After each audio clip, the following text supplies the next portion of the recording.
Fue un shock para mí darme cuenta de que los jesuitas habían reescrito la palabra de Dios. Y eso es lo que voy a analizar.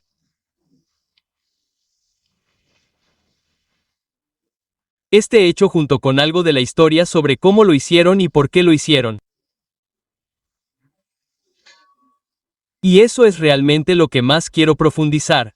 ¿Por qué lo hicieron? Porque tiene que ver con nuestra fe y nuestra salvación.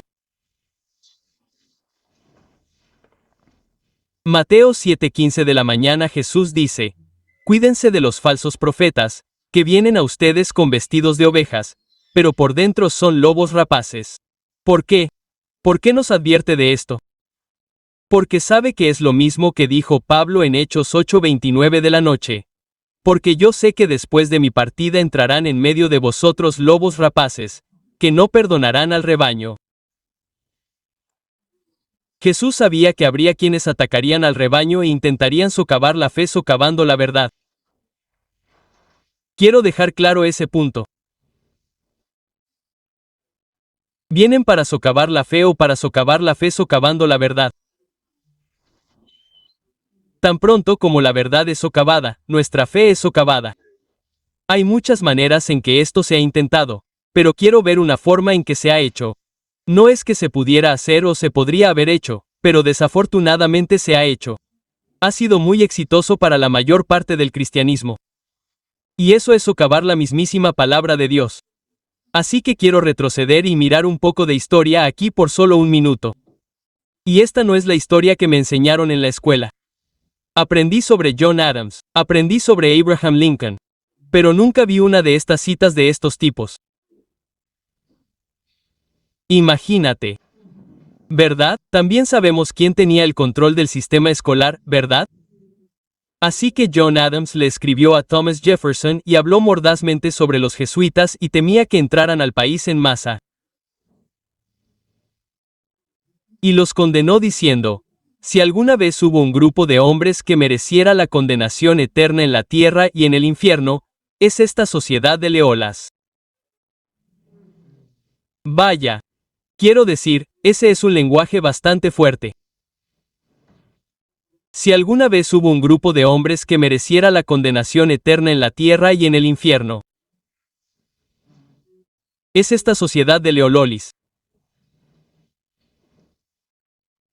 ¿Sabías que el problema de los jesuitas no es un problema nuevo? Y no es solo dentro de la religión y el cristianismo. Es incluso en la base de los gobiernos. Y veremos por qué es parte de la base de los gobiernos a medida que avancemos. El gobierno de EU es especialmente atacado. Abraham Lincoln dijo: no es solo contra los estadounidenses del sur contra los que lucho.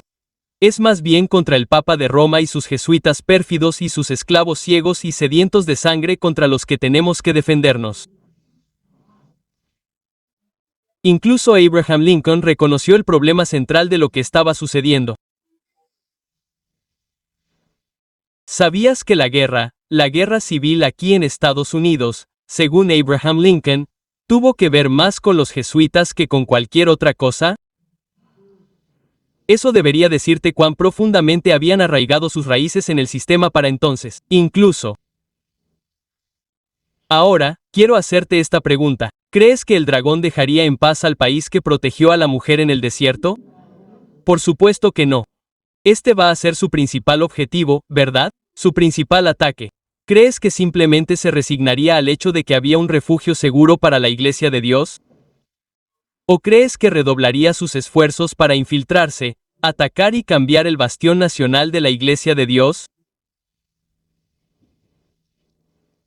No es alguien que se rinda. Creo que todos hemos experimentado eso en nuestras vidas personales. Sabes, su vida está en juego. Por lo tanto, tiene que hacer esto bien o habrá terminado con su proceso de pensamiento. Por lo tanto, está poniendo todo de su parte para intentar socavar la Iglesia de Dios. Esta afirmación no proviene de los adventistas del séptimo día. Puede que pienses que es lo que hace al leerlo, pero no proviene de los adventistas del séptimo día. Este es un informe de la Conferencia Central de Misiones Protestantes del Mundo en Exoral, Londres, en 1888. Y dice que el programa misionero del Vaticano dudaba de quién podría abarcar la conversión de Gran Bretaña y los Estados Unidos de América y, a través de ellos, la subyugación del mundo entero. Verás, él entiende la profecía. Entiende el poder final en el mundo. Y si puede obtener el control de ese poder final, entonces tiene el control del mundo entero, ¿verdad? Tenemos el problema de la marca de la bestia por delante, ¿verdad? ¿De dónde crees que viene eso? ¿Quién crees que tiene el control de este país en ese momento? Sí. ¿Quién crees que tiene el control de este país ahora? Quiero decir, si creemos que Jesús puede venir pronto, entonces debemos darnos cuenta de quién ya tiene el control de este país. ¿No encaja esto en la profecía bíblica? La bestia con cuernos como de cordero que hablaba como dragón. Ahora bien, mi intención aquí no es entrar en profecías bíblicas, sino señalar el método que utiliza Babilonia: infiltración y engaño. Infiltración y engaño. Recuerden Mateo 17, Mateo 7:15 de la mañana sobre los falsos profetas, los lobos y las ovejas, la infiltración y el engaño. Así es como funcionan. Así es como funciona el diablo. El diablo no viene a ti con patas hendidas, una horca y una cola puntiaguda y dice: oye, quiero que hagas esto. ¿Cuántos cristianos dirían: oh, está bien, haré eso? No muchos. Entonces, su objetivo es venir a ti como un ángel de luz, ¿verdad? Para engañarte, y luego comienza lentamente y luego te va alejando cada vez más de la plataforma. Así es como suele funcionar. Y esto es exactamente lo que está sucediendo aquí y ha estado sucediendo a lo largo de la historia. Ahora quiero leerte algo. Algunos de ustedes pueden estar familiarizados con este juramento jesuita, pero quiero leerles partes de esto porque es revelador y, sinceramente, es realmente repugnante. No sé cómo alguien puede decir que es cristiano y hacer semejante juramento. Hijo mío, hasta ahora te han enseñado a actuar como un impostor. Saben que son embaucadores y creen que el fin justifica los medios. Pueden hacer lo que quieran siempre y cuando lleguen a un fin determinado y estén bien, son los salvados.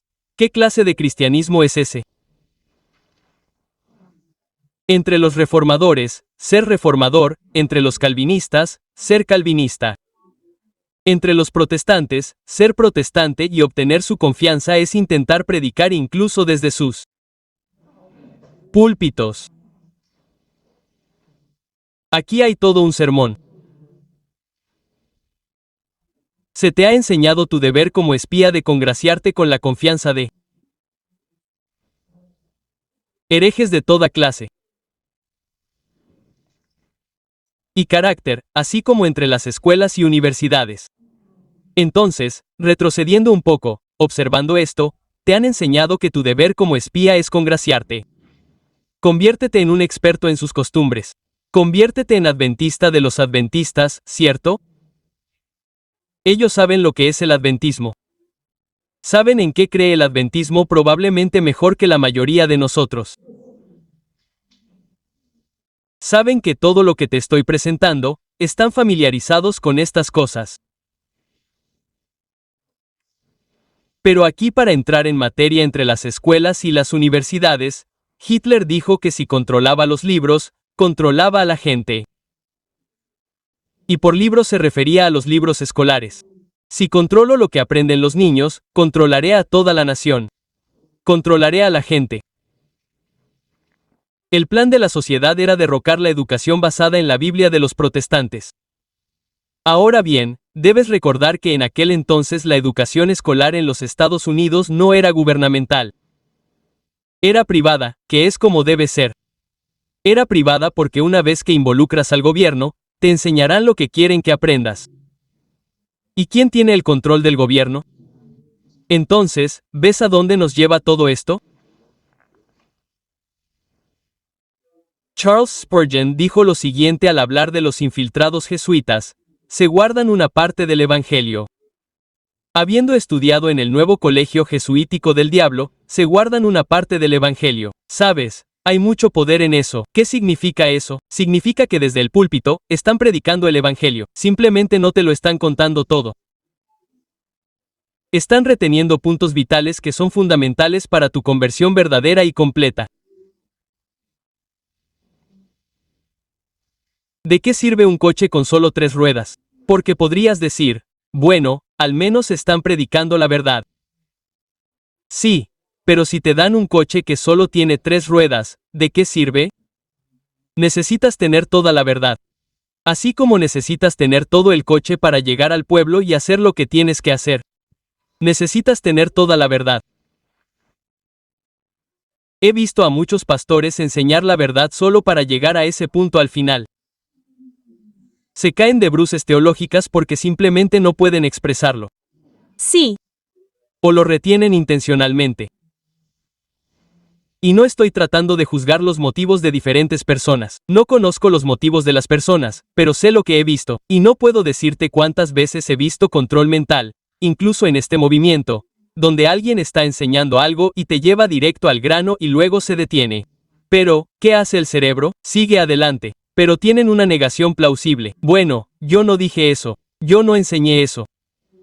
Hay negación plausible, pero lo he visto una y otra vez cuando lo hacen. Y, de nuevo, ¿es eso intencional? No lo sé. No estoy en su mente. No sé si lo que estaban haciendo es intencional o no, pero lo veo. Y es por eso que necesitamos conocer la palabra de Dios. Realmente necesitamos conocerla para poder ver estas cosas. El objetivo principal de los jesuitas era acabar con el protestantismo. Y la mejor manera de hacerlo era acabar con la Biblia protestante. Ya he hecho un poco de historia, pero ahora quiero llegar al meollo del asunto. La mejor manera de acabar con el protestantismo era acabar con la Biblia protestante.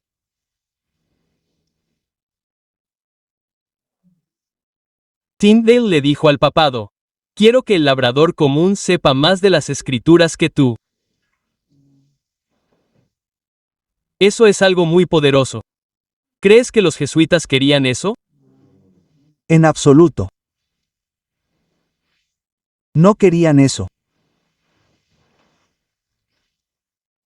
Lutero era un orador muy poderoso y un reformador protestante. Pero el protestantismo no se extendió gracias a la poderosa prédica de Lutero. No se extendió gracias a Zwinglio, Jerónimo, Hus y su poderosa prédica. ¿Sabes qué fue lo que realmente difundió el protestantismo? La imprenta, la palabra impresa de Dios. Eso es lo que propagó el protestantismo como un reguero de pólvora, porque solo un número limitado de personas podía acudir a escuchar a Lutero. Lutero solo podía llegar a un número limitado de personas con su voz, pero la palabra impresa podía llegar a todo el mundo. Y además, si Lutero predica, tienes que confiar en que está enseñando la verdad. Pero cuando la tienes en tus manos, no tienes que confiar en él. No tienes que confiar en mí. Vas directamente a la palabra y puedes ver con certeza si soy yo quien enseña, o la enseñanza de Lutero, o la de cualquier otro. El protestantismo se propagó principalmente por la Biblia impresa. Y los jesuitas deseaban revertir esto con una Biblia falsa. Juan 8:31 de la mañana menos 32. Ahora bien, a menudo leemos Juan 8:32 de la mañana, pero no se puede leer 8:32 de la mañana sin incorporar el versículo 31. Dijo entonces Jesús a los judíos que habían creído en él. Y creyeron: si vosotros permanecéis en mi palabra, seréis verdaderamente mis discípulos. Así que aquí tenemos una serie de cosas, ¿verdad? Debemos creer. Debemos continuar en la palabra y debemos ser sus discípulos. Entonces, versículo 32, conoceréis la verdad y la verdad os hará libres. Amén. Este versículo no se aplica a cualquiera. Primero debes ser creyente y luego estar en la palabra y ser discípulo. Entonces la verdad será conocida y te hará libre. Pero mira, yo pienso de manera matemática. Aunque no recuerdo los números, pienso de manera matemática. Y esta es una fórmula matemática realmente poderosa. Perseverar en la palabra equivale a ser discípulo y equivale a conocer la verdad, lo cual equivale a libertad, ¿verdad? Así que piensa en esto.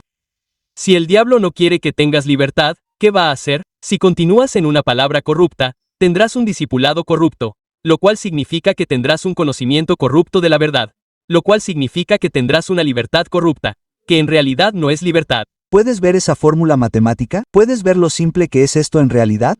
Todo lo que el diablo tiene que hacer es socavar la palabra. Y si socava la palabra, entonces tu libertad se corrompe. Si tus cimientos no están nivelados y en escuadra, entonces todo el edificio que estás construyendo estará desnivelado y en escuadra. Simplemente es así. Así que cuando corrompes la palabra de Dios, corrompes todo el edificio de la verdad.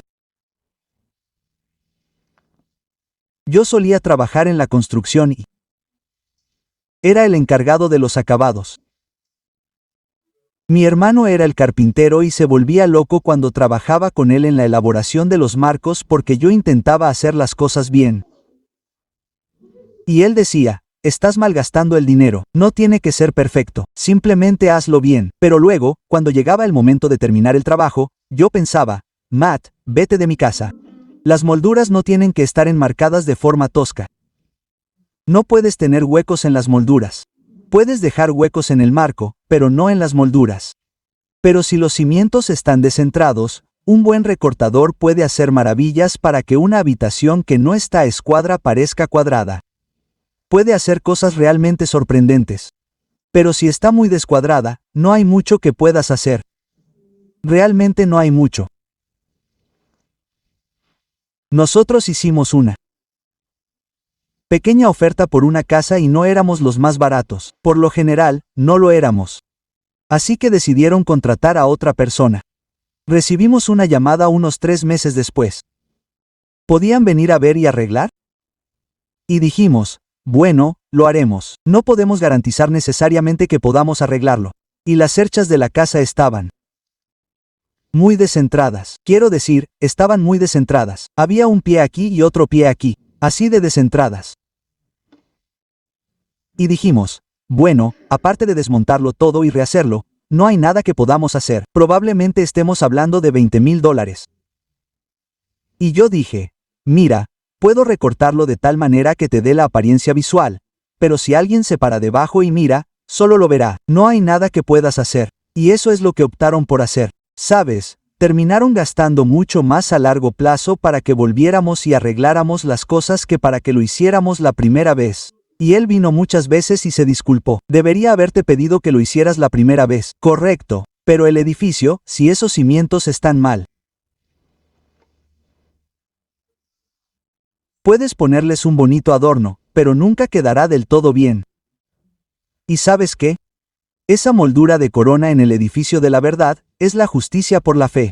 Y si esos cimientos no están bien, esa moldura de corona no se unirá en las esquinas como se supone que debe hacerlo. Habrá huecos.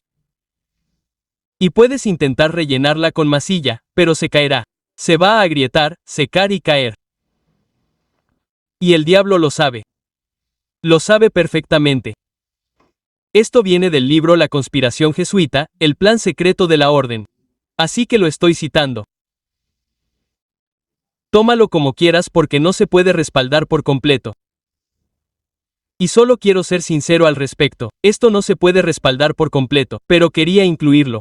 No suelo incluir cosas como esta, pero quería incluirlo porque era increíble. Así que esto se dice de alguien que se supone que escuchó a un destacado jesuita, y el destacado jesuita supuestamente dijo, entonces, según la Biblia, esa serpiente que con la cabeza erguida y los ojos centelleantes nos amenaza con su veneno se convertirá de nuevo en una vara tan pronto como podamos agarrarla. Comillas, ¿ves la imagen? ¿Qué están conectando? Porque sabes muy bien que durante los últimos 3 siglos esta cruel áspid no nos ha dejado reposo. Sabes muy bien con qué nos pliega y nos entrelaza y con qué colmillos nos roe. Es bastante difícil ir en contra de la verdad cuando todo el mundo la tiene. Quiero dar un poco de historia. Así que tengo una pantalla en blanco aquí para que no te adelantes a mí. El Codex Caticus. El Codex Caticus era del monasterio de Santa María o Santa Catalina en la base del supuesto monte y tiene 14.800 correcciones.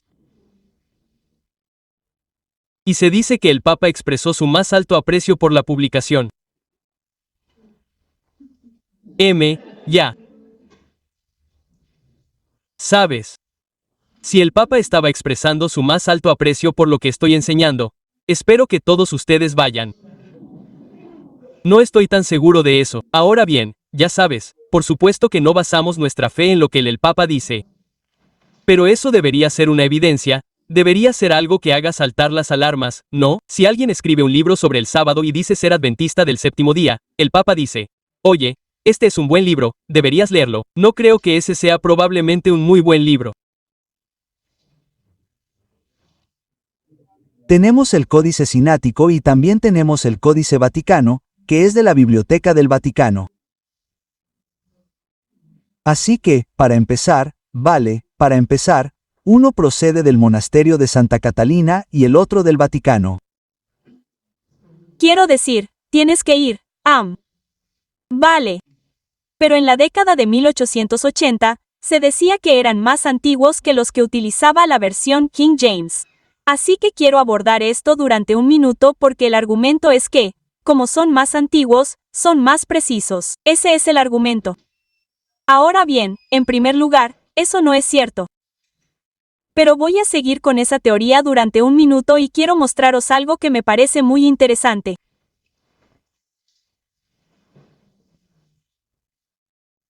Pero antes de que lo veamos, quiero volver a señalar que ambos manuscritos proceden de las entrañas mismas del poder del anticristo.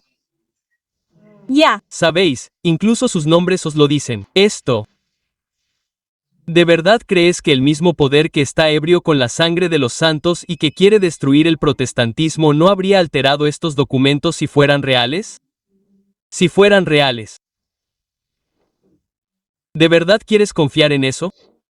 ¿De verdad quieres confiar en la verdad a su filtro? Estos dos documentos apoyan en última instancia las doctrinas de Babilonia junto con la corrupta Vulgata Latina, que es lo que la Iglesia Católica utilizó originalmente para apoyar sus doctrinas antes de que Erasmo demostrara inequívocamente su corrupción. Esto es, ni siquiera sé qué palabras ponerle, pero una vez que lo miras de verdad, deberías decir, oh, ni siquiera quiero seguir ese camino. Comillas, ¿verdad? Quiero decir, es bastante claro, bastante evidente. Pero aquí están Wiskott y Hortz. Así que ahora simplemente pasa de la sartén al fuego. Correcto. Así que entran Ucket y Hort y su texto griego revisado o texto crítico. ¿Alguna vez has oído hablar de la alta crítica? Su texto crítico que proviene del Codex Caticus y el Codex Vaticanus utilizado para la equivalencia funcional. Ahora realmente quiero señalar esto también. Hay tantos engaños. Equivalencia funcional. ¿Sabes lo que es la equivalencia funcional? Te voy a decir lo que dice la palabra de Dios. Eso es lo que es la equivalencia funcional. Esa es otra palabra para equivalencia funcional. Una paráfrasis. Una paráfrasis es simplemente alguien que te dice lo que dice. Eso es lo que son las paráfrasis. Ahora bien, ¿te recuerda esto a la Edad Media cuando la Biblia estaba encadenada a la pared y estaba en un idioma que no podías entender y alguien tenía que decirte lo que significaba? ¿Ves cómo una paráfrasis o la equivalencia funcional es solo eso? Es encadenar la verdad para que no puedas obtenerla y alguien te diga lo que significa. Pero la diferencia es que crees que la tienes. Crees que estás listo para continuar. No ves la Biblia como algo encadenado cuando en realidad lo está. ¿Sabías que Wiskott y Hort no creían en la santidad de Jesús? No creían en el cielo, el infierno ni los milagros. ¿Pondrías a un ladrón a cargo de un banco? ¿Pondrías a un zorro a cargo del gallinero? ¿Qué crees que va a pasar cuando pones a un incrédulo a cargo de manejar la palabra de Dios? ¿Crees que se hará realidad? No. Ahora bien, es posible que desees escribir esto. No vamos a entrar en eso, pero Ezequiel 44 en 7 y 8 te dice lo que Dios piensa de las personas que hacen esto.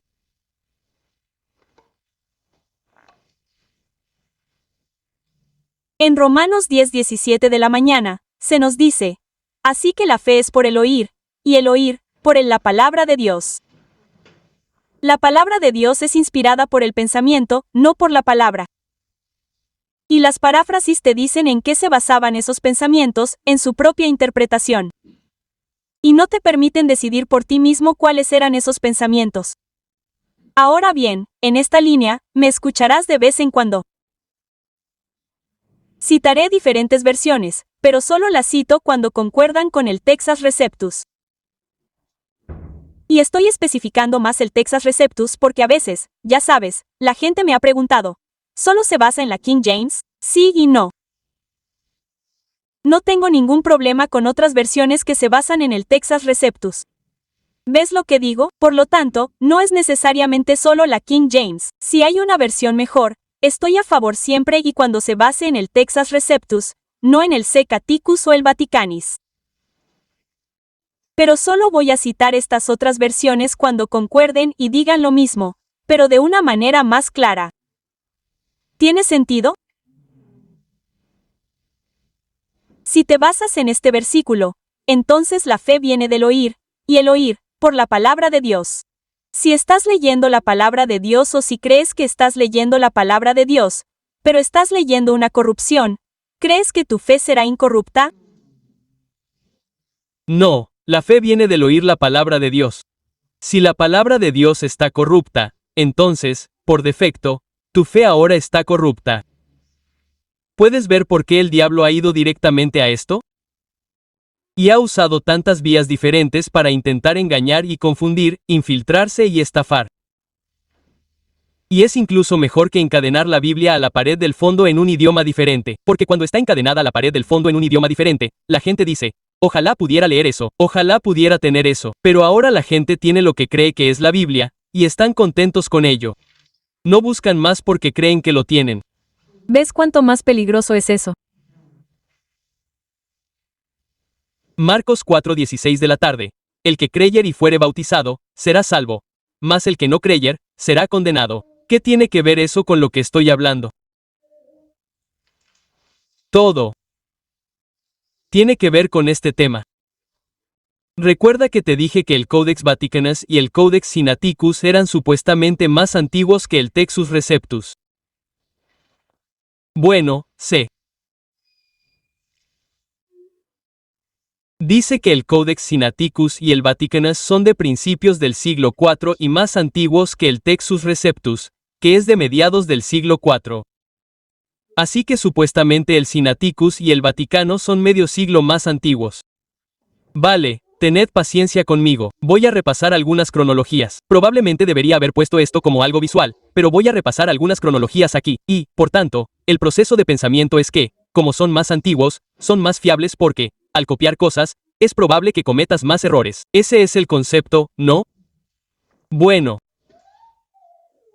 Pero las pruebas que he visto, y aquí es donde tiendo a creer, me doy cuenta de que hay algunos argumentos aquí. Pero tiendo a creer que el Vaticanus es probablemente del siglo V o XV, no del IV, ni de principios del IV.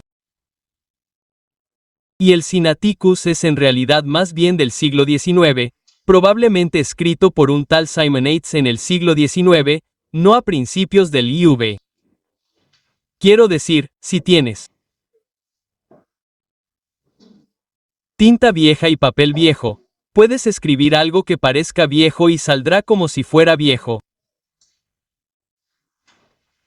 Puedes escribir lo que quieras. Si tienes papel del siglo IV, tinta del siglo IV y papel del siglo IV, puedes escribir un documento del siglo IV hoy y nadie notará la diferencia. Lo probarán y todo resultará antiguo. Personalmente, no creo que sean tan antiguos, pero digamos que lo son. Digamos que son de principios del siglo IV y el Receptus de Texas es de mediados del siglo IV. Bueno, aquí hay un problema. Aquí hay un problema con esto. Hay un grupo de personas llamado Inteen Padres, y eran anteriores, ¿cierto? Entonces, son anteriores al Vaticano, al Sinatico y al Receptus de Texas, al menos los que tenemos del Receptus de Texas. Entonces, son anteriores. Pues bien, tenemos los manuscritos de Antinien, luego el Vaticano y el Sinaítico, y por último el Texas Receptus. Y cuando tienes una Biblia que se basa en ellos, lo pondrá en cursiva o lo pondrá entre comillas en algún lugar o algo así y dirá, esto no se encuentra en los manuscritos más antiguos.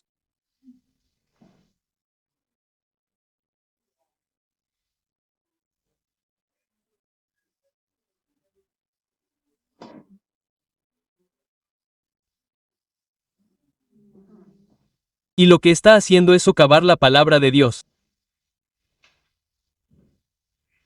Entonces, de nuevo, quiero intentar asegurarme de que me estás siguiendo.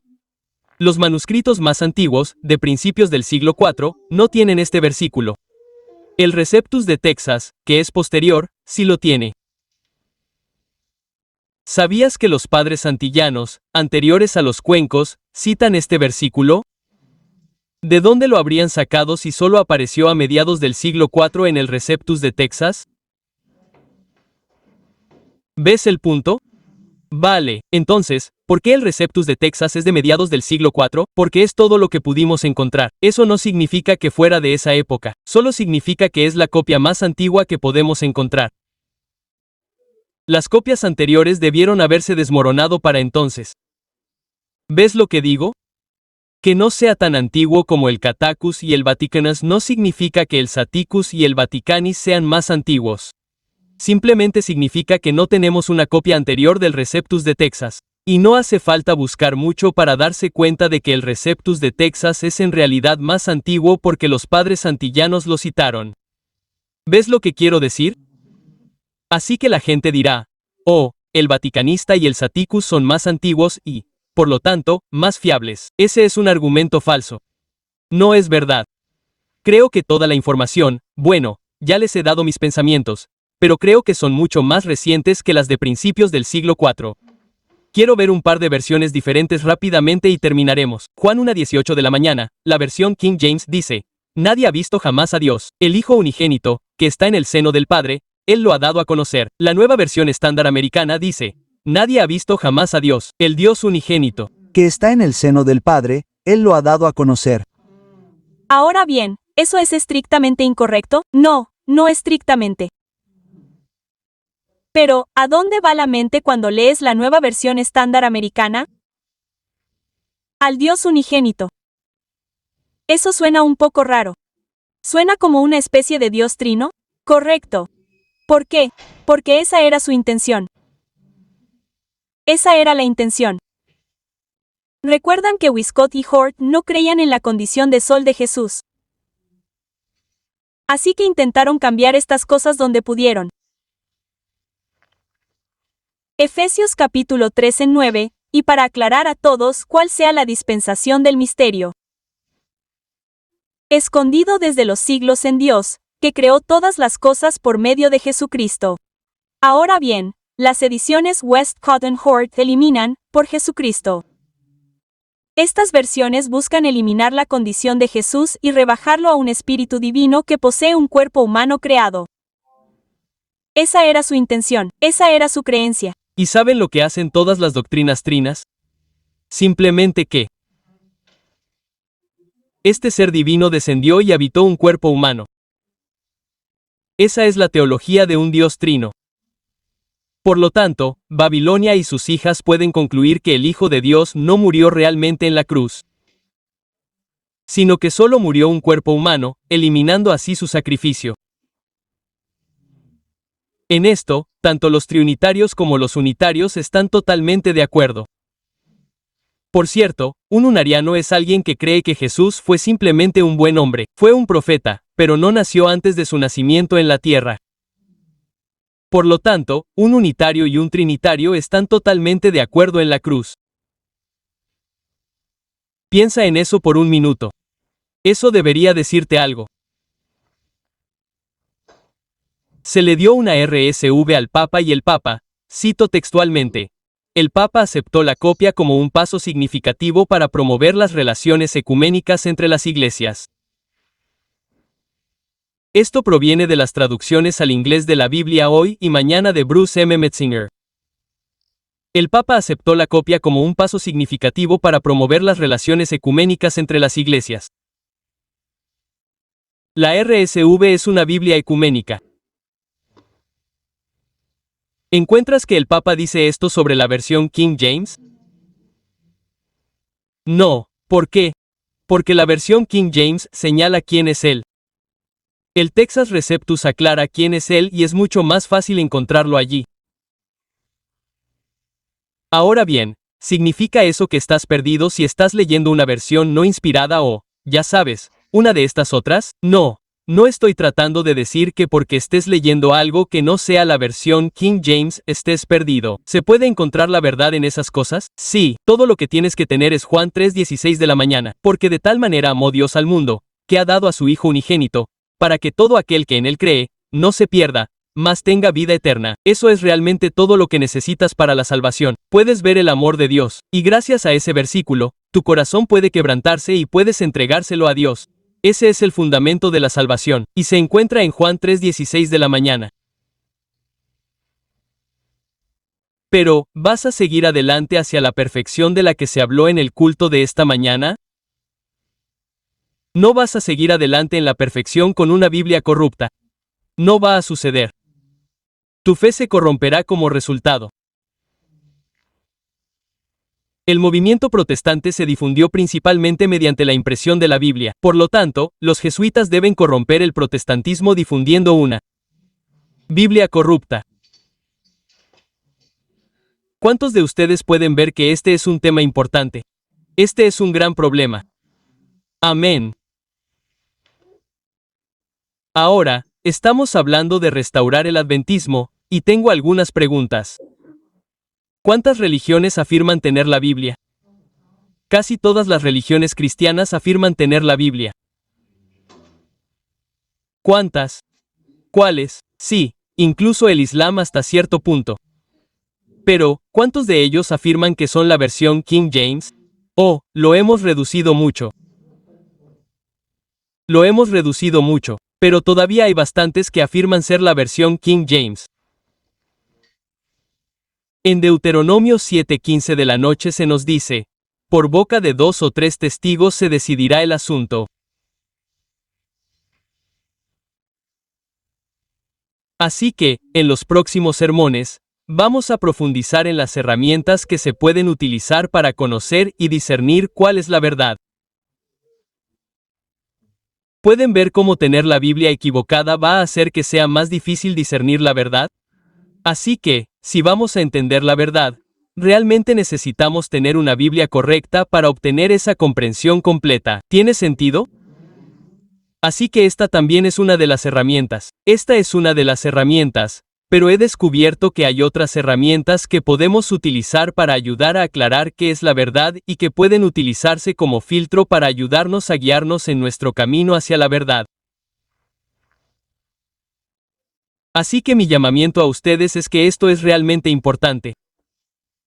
Quiero decir que estos son temas muy importantes porque estas cosas te ayudarán a discernir qué es la verdad. Y hay muchas verdades diferentes por ahí. A veces es muy abrumador, y una vez que entiendes las cosas de las que voy a hablar, rápidamente podrás descartar muchas de las cosas de un vistazo diciendo, oh, esto no concuerda con estas cosas.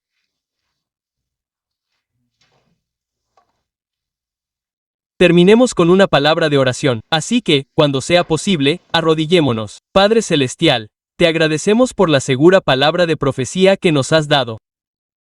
Padre, te agradecemos que, aunque haya muchos engaños por ahí, con un simple estudio, podamos discernir muchos de esos engaños. Y Padre, el diablo ha ido directamente a por tu palabra porque entiende que el fundamento del protestantismo es tu palabra escrita. Y si pueden corromper la palabra escrita, entonces han corrompido el protestantismo. Por eso, Padre, Te pido que cada uno de nosotros encuentre y se aferre con su vida a la palabra que tú has dado y no a nada que haya sido corrompido. Por eso, Padre, te pido que nos guíes y nos guíes en ese esfuerzo, que nos dé tu Espíritu Santo para ayudarnos a discernir lo correcto y lo incorrecto en estas cosas. Te pido que nos ayudes a cada uno de nosotros a ver estas verdades. Y lo que es más importante, te pido que llenes a cada uno de nosotros tan plenamente con tu Espíritu que la gente ya no nos vea a nosotros, sino que vea a Cristo en nosotros. Te lo pido en el nombre de Jesús. Amén.